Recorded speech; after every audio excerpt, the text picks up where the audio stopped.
बिहार के किशनगंज में बुधवार की शाम को 13 साल पुराने पुल का एक हिस्सा ढह गया है, जिससे दर्जनों गांवों के 40,000 लोगों का मेन रोड से संपर्क टूट गया। पिछले एक सप्ताह में बिहार में ये चौथी ऐसी घटना है। 2011 में मुख्यमंत्री ग्राम सड़क योजना के तहत 25 लाख रुपए की लागत से बनाया गया 70 मीटर लंबा और 12 मीटर चौड़ा पुल लगातार बारिश के कारण आई बाढ़ के पानी की तेज बहाव के कारण ढह गया। अभी तक किसी के हताहत होने की खबर तो नहीं है, लेकिन स्थानीय लोगों का मेन रोड से कनेक्शन टूट गया है। प्रशासन ने पुल के दोनों ओर बैरिकेडिंग करके यातायात रोक दिया है।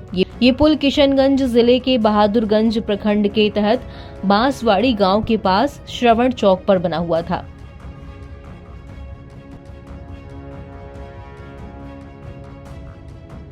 ग्रामीण निर्माण विभाग के कार्यकारी अभियंता यानी कि RWUD श्रवण साहनी ने कहा कि हमने नियमित निगरानी के बाद विभाग को पत्र लिखा है। उन्होंने कहा कि हमने बुधवार शाम को साइट का दौरा किया और बाद में इस पर यातायात की आवाजाही पूरी तरह से रोक दी है। सर्कल ऑफिसर यानी कि CO आशीष कुमार ने कहा कि पुल पर यातायात रोक दिया गया है और गार्डों की प्रतिनियुक्ति कर दी गई है। पुल पहले से ही क्षतिग्रस्त था और केवल हल्के यातायात की अनुमति थी। CO ने अखबार को दिए इंटरव्यू में बताया कि नेपाल के जलग्रहण क्षेत्रों में मूसलाधार बारिश के कारण मारिया नदी में बाढ़ आ गई और पुल का एक हिस्सा टूट गया। पुल को पहले से ही मरम्मत की जरूरत थी और इससे जुड़े विभाग को पहले ही इस बात की सूचना दे दी गई थी। मीडिया रिपोर्ट्स के मुताबिक गांव वालों का कहना है कि इस पुल निर्माण में कमीशन खोरी इतनी हुई कि पुल निर्माण के 6 साल बाद यानी कि 2017 से ही ये डैमेज होता गया और कुछ महीने पहले से ही पुल धंसना शुरू हो गया था।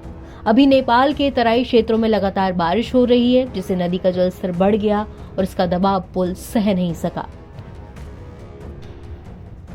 दरअसल बीते सप्ताह से अब तक बिहार में 4 पुल गिरने की घटनाएं सामने आई हैं। सबसे पहले 18 जून को अररिया के सिकटी में बकरा नदी पर 12 करोड़ का एक पुल गिरने का मामला सामने आया था।